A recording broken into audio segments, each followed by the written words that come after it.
Have you ever felt like managing money is just way too complicated? Like you need a degree in finance just to figure out if you're doing okay or completely screwing up your future. You've got budgets with 17 different categories, spreadsheets that make your head hurt, apps tracking every single purchase, and financial gurus telling you to optimize this and leverage that and diversify the other thing. Meanwhile, you're just trying to make it through the month without your bank account hitting zero.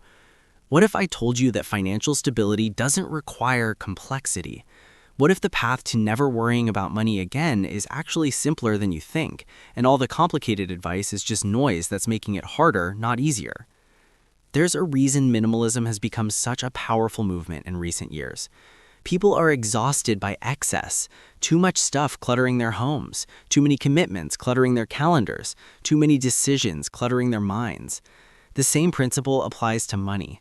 Most people's financial lives are cluttered with unnecessary complexity, and that complexity creates stress, confusion, and poor decisions.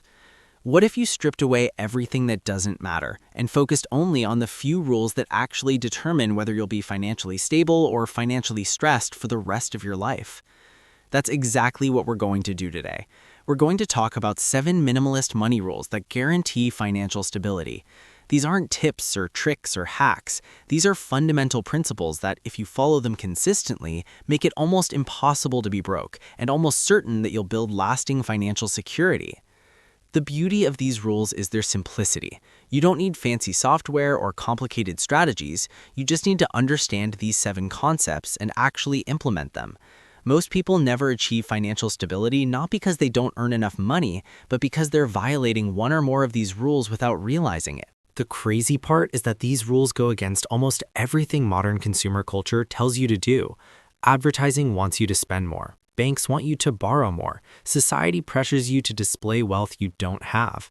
And here you are trying to make smart financial decisions while swimming upstream against all of this messaging. No wonder people feel overwhelmed and confused about money. They're getting terrible advice from every direction, and the good advice gets buried under an avalanche of marketing designed to separate you from your cash. The first minimalist money rule is this: own less than you can afford. This is the complete opposite of how most people operate. The typical approach is to figure out how much you can afford, then spend exactly that much or slightly more. You can afford a $2,000 apartment, so you rent a $2,000 apartment. You can afford a $500 car payment, so you buy a car with a $500 payment. You can afford to spend $800 on groceries and eating out, so that's what you spend. The problem with this approach is that you're always operating at your maximum capacity, with zero margin for error. One unexpected expense or 1 month of reduced income and you're in crisis mode, scrambling to cover bills. The minimalist approach flips this completely. If you can afford a $2,000 apartment, you rent one for $1,400. If you can afford a $500 car payment, you buy a car that costs $300 monthly, or better yet, you buy a used car with cash and have no payment at all. If you could spend $800 on food, you spend $500 instead. This creates automatic margin in your life. That extra $600 to $900 monthly isn't earmarked for anything specific. It just exists as breathing room that makes your financial life dramatically less stressful. This margin serves multiple purposes. First, it allows you to absorb unexpected expenses without panic.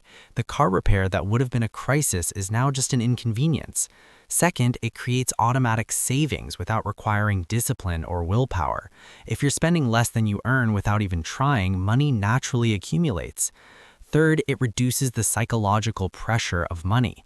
When you're always spending at your limit, every financial decision feels heavy and stressful. When you're spending well below your means, money becomes something you have rather than something you're constantly worried about losing. The key to implementing this rule is understanding that owning less doesn't mean suffering more. A $1,400 apartment isn't necessarily worse than a $2,000 apartment. It's probably just smaller or in a slightly less trendy neighborhood. A car that costs $300 monthly instead of $500 gets you to the same destinations. Food that costs $500 monthly instead of $800 can be just as delicious and nutritious if you cook at home instead of relying on restaurants and delivery. You're not giving up quality of life. You're giving up excess and waste in exchange for financial breathing room. Think about it this way.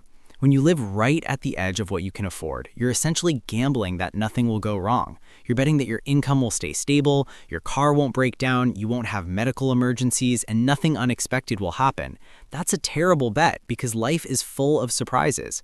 The person who spends less than they can afford isn't being cheap or denying themselves happiness. They're being realistic about the fact that life is unpredictable and building in protection against that unpredictability.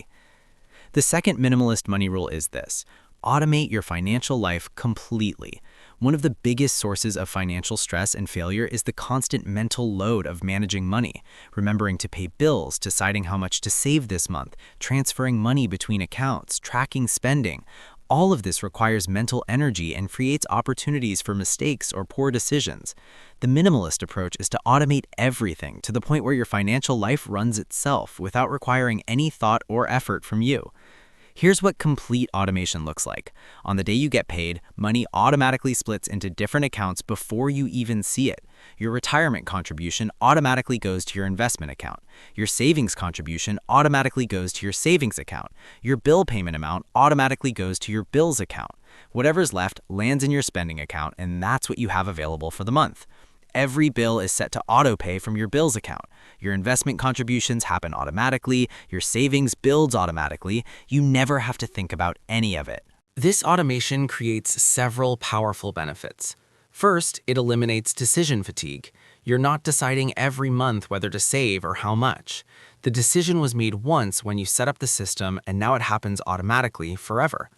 Second, it eliminates the possibility of forgetting to pay bills or save money. Humans are unreliable. We forget things. We get busy. We make exceptions. Automation never forgets and never makes exceptions. Third, it separates your spending money from your savings and bill money, which prevents you from accidentally spending money that's needed elsewhere. The mental relief of complete automation cannot be overstated. Instead of money being this constant presence in your mind requiring attention and decisions, it becomes something that handles itself in the background while you focus on living your life. You check in occasionally to make sure everything is running smoothly, but you're not actively managing it daily or even weekly. This is financial minimalism at its finest. Reduce the complexity to the point where the system runs itself. Setting up automation takes maybe 2 hours of your time. You log into your bank, set up the automatic transfers, you go to each bill provider's website and set up autopay, you adjust your retirement account to automatically invest contributions. 2 hours of work that creates a system that runs perfectly for decades. Yet most people never do this because those 2 hours feel like effort they don't want to expend. They'd rather spend hundreds of hours over the years manually managing money, making mistakes, forgetting things, and stressing about it. That's the opposite of minimalism. That's choosing complexity over simplicity because you're too lazy to do the upfront work that creates permanent simplicity. The third minimalist money rule is this: keep your fixed expenses under 50% of your take-home income.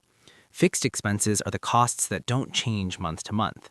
Rent or mortgage, car payments, insurance premiums, minimum debt payments, subscriptions. These are the expenses that will show up next month and the month after that, whether you like it or not. The minimalist principle is that these fixed costs should consume no more than half of your after-tax income, leaving the other half for variable expenses like food and gas, plus savings and flexibility. Most people violate this rule badly. Their fixed expenses consume 70 or 80% of their income, leaving almost nothing for everything else.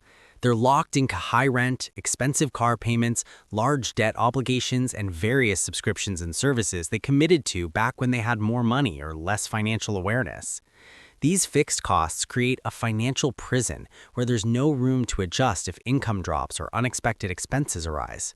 You're trapped paying these obligations with almost nothing left for food, savings, or breathing room. When your fixed expenses are under 50% of your income, everything changes. You have massive flexibility. If you lose your job, cutting your variable expenses by half or more is uncomfortable but possible, which means you can survive for months on partial income or savings.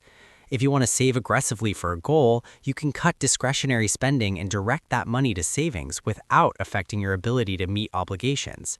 If an emergency happens, you have room in your budget to absorb it without going into debt. Implementing this rule usually requires making some big, uncomfortable changes. If your current fixed expenses are 70% of your income, getting to 50% means cutting 20% of your income from fixed costs. That might mean moving to a cheaper place, selling a car and buying something cheaper, or going down to one vehicle, refinancing or paying off debt to reduce payments, canceling subscriptions and services you don't need. These changes feel dramatic in the moment, but they create permanent improvements in your financial stability that compound over years and decades. Here's a real example of what this looks like. Someone making $4,000 monthly after taxes with fixed expenses at 70% is spending $2,800 on rent, car payment, insurance, debt payments, and subscriptions. They have $1,200 left for food, gas, entertainment, savings, and everything else. That's tight. Really tight. Now imagine they make changes to get fixed expenses down to 50%. They move to a place that's $1,200 instead of $1,600. They sell their car with a $400 payment and buy something reliable for cash. They pay off a $300 monthly debt. Fixed expenses drop to $2,000. Now they have $2,000 for variable expenses and savings. Their financial life just went from constantly stressful to manageable with room to breathe. The fourth minimalist money rule is this: own your home and car outright before you retire. Debt is the opposite of minimalism. It's financial clutter that complicates your life and consumes your income. The minimalist principle is to eliminate all debt, or at minimum, eliminate your two largest debt obligations before you stop working. If you retire with a paid-off house and a paid-off car, your cost of living drops dramatically. You might need $30,000 annually instead of $50,000 because you're not making mortgage and car payments anymore. Most people enter retirement with debt and spend the rest of their lives financially stressed as a result. They're making house payments on a fixed income that's barely enough to cover expenses. They're making car payments and wondering if they can afford to keep their vehicle. Every dollar that goes to debt service is a dollar they can't spend on living or enjoying retirement. They worked for 40 years and they still don't actually own the things they need to live. That's the opposite of financial stability. The path to debt-free retirement requires planning backwards from your retirement date. If you're 50 and plan to retire at 65, you have 15 years to pay off your house and any other debt. That might mean making extra principal payments on your mortgage. It might mean selling your current home and buying something cheaper that you can pay off faster. It might mean driving older cars and avoiding new car payments. It definitely means not taking on any new debt for consumption purposes. The peace of mind that comes with owing nothing to anyone is impossible to overstate. When you own your home and car outright, a huge source of financial stress just disappears. You can't lose your home because you're behind on payments. You can't have your car repossessed. You don't lie awake at night worried about making next month's debt payments. You've reached a level of financial stability that most people never experience because they spend their entire lives in debt. Think about what retirement looks like with and without debt. Retiree A has a paid-off home and paid-off car. Their monthly fixed expenses are property taxes, insurance, and utilities, maybe $800 total. Retiree B still has 15 years left on their mortgage and a car payment. Their monthly fixed expenses are $2,200 just for housing and transportation, before utilities and insurance. Retiree A can live comfortably on Social Security plus small retirement withdrawals. Retiree B needs substantially more income just to keep a roof over their head, which means either working longer, withdrawing more from retirement accounts and risking running out of money, or living in constant financial stress. Same lifetime earnings, completely different retirement experiences based solely on whether they eliminated debt before retiring. The fifth minimalist money rule is this: maintain 1 year of expenses in accessible savings. This is your foundation of financial security. Before you aggressively invest, before you save for big goals, before you do anything else with money, you build a cash reserve that could cover all your expenses for 12 months. Not your income, your expenses. If you can live on $3,000 monthly, your emergency fund should be $36,000. That number sounds huge, and it should. This is a serious amount of money that takes years to accumulate. But once you have it, your relationship with money and risk changes completely. Most financial advice tells you to save 3 to 6 months of expenses for emergencies. That's better than nothing, but it's not enough to create true financial stability. 3 months goes by fast if you lose your job. 6 months gives you a little more runway, but still creates pressure to find any job quickly rather than the right job. 1 year of expenses gives you real options. You can be selective about your next move. You can take time to retrain or pivot careers. You can handle multiple emergencies in the same year without financial catastrophe. This 1 year buffer also changes how you think about risk. When you're living paycheck to paycheck, any risk feels terrifying. Changing jobs, starting a business, moving to a new city, all of these involve risk that you can't afford to take. With 1 year of expenses saved, you can take calculated risks because you know you have a massive safety net. That might mean negotiating harder for salary because you're not desperate. It might mean starting a side business because you can afford to invest time without immediate return. It might mean leaving a toxic job without having the next one lined up because you have time to find something better. Building this fund requires discipline over years, not months. If you can save $500 monthly, a $36,000 emergency fund takes 6 years to build. That's a long time to delay other financial goals, which is why most people never do it. They get impatient and start investing or spending before the foundation is complete. Then the first emergency wipes out whatever they'd saved and they start over. The people who actually achieve financial stability are the ones who grit their teeth and build the full 1 year fund before moving on to anything else. Here's why this matters so much. Life will throw multiple problems at you simultaneously. Your car will break down the same month you have unexpected medical bills. You'll lose your job during a recession when finding new work takes longer. Your home will need major repairs right when you're dealing with a pay cut. If you only have 3 months of expenses saved, these compound emergencies destroy you financially. If you have 12 months saved, you handle all of it without going into debt or derailing your long-term plans. The 1 year fund isn't just for unemployment, it's for the inevitable clustering of bad luck that happens to everyone eventually. The sixth minimalist money rule is this: every possession you own should earn its place in your life. This isn't directly about money, but it has enormous financial implications.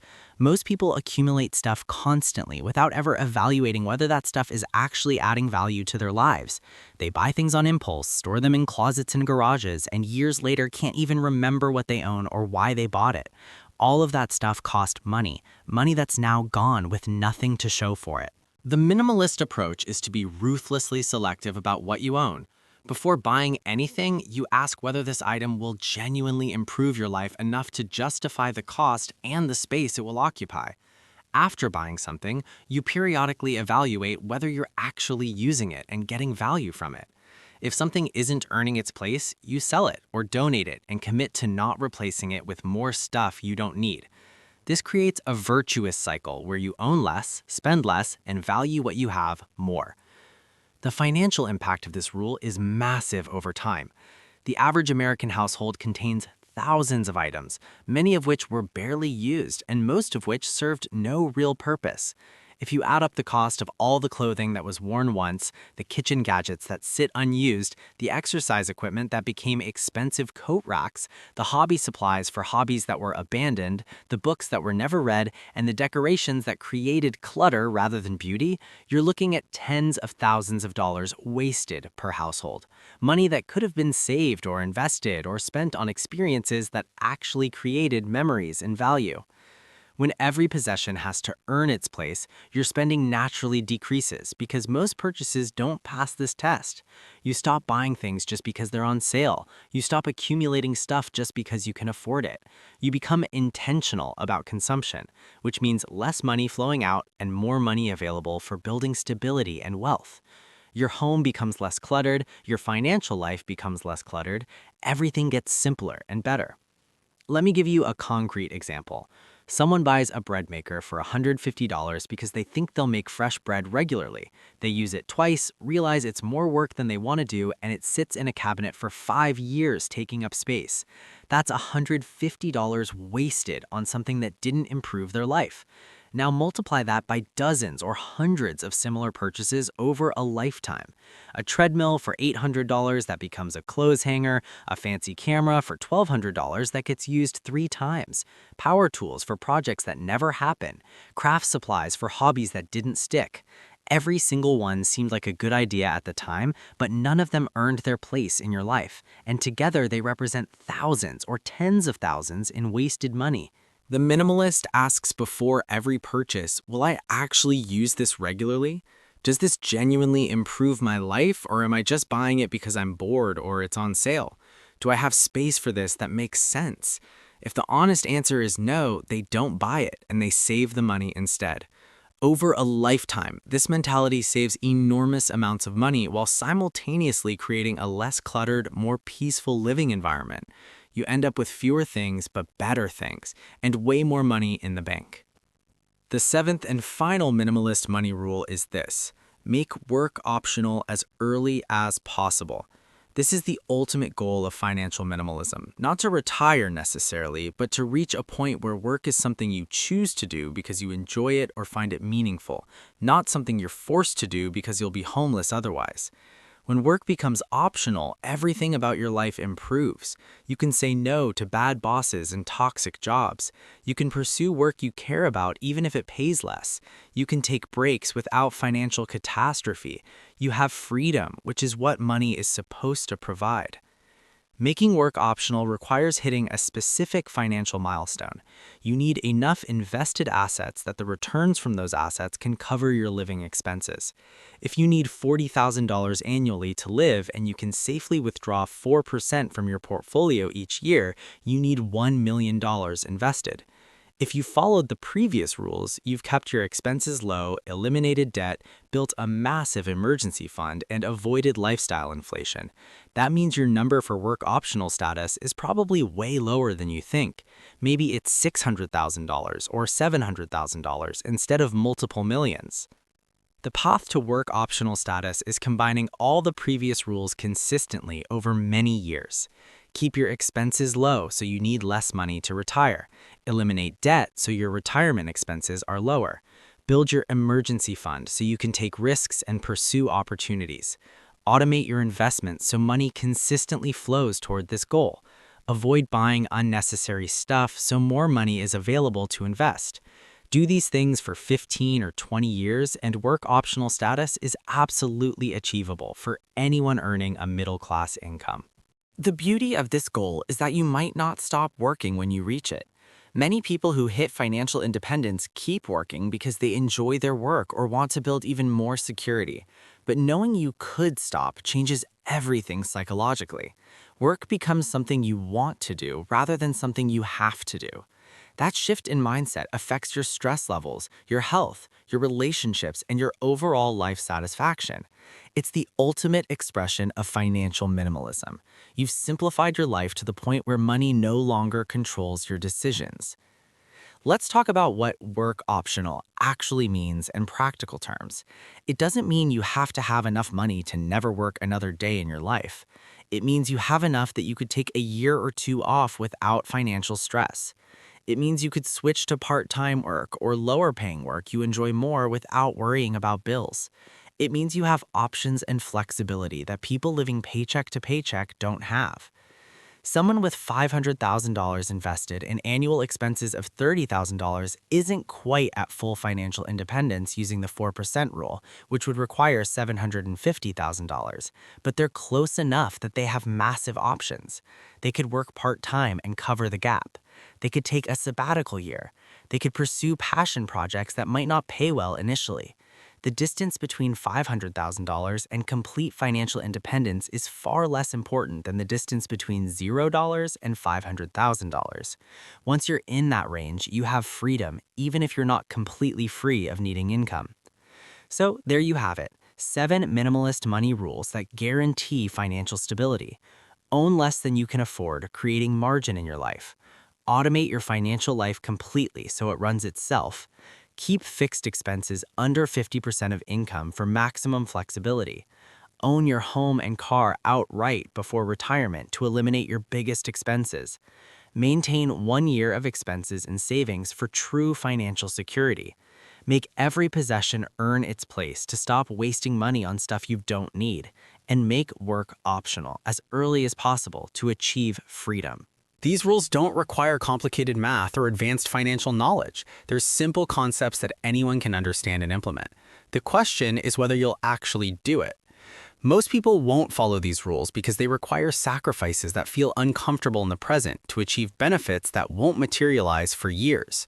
It's easier to rent the expensive apartment, buy the new car, skip the emergency fund, and hope everything works out. But hope isn't a plan, and hoping for financial stability while violating every principle that creates it is insanity. The people who achieve lasting financial security are the ones who embrace simplicity over complexity, intention over impulse, and long-term thinking over short-term gratification. They follow rules like these even when it's hard, especially when it's hard, because they understand that temporary discomfort creates permanent improvement. They're willing to live in the smaller apartment today so they can own a paid-off home tomorrow. They're willing to drive the older car today so they can retire without debt tomorrow. They're willing to skip the impulse purchases today so they can have freedom tomorrow. The choice is yours, but choose wisely because these decisions determine whether you spend your life stressed about money or free from financial worry. The minimalist approach to money isn't about deprivation or suffering. It's about clarity and intention. It's about knowing what matters and ruthlessly eliminating what doesn't. It's about building a financial life so simple and solid that it runs automatically while you focus on living. That's the promise of financial minimalism, and it's available to anyone willing to embrace these 7 rules and stick with them long enough to see the results. Start today, stay consistent, and watch as your financial life transforms from complicated and stressful to simple and stable.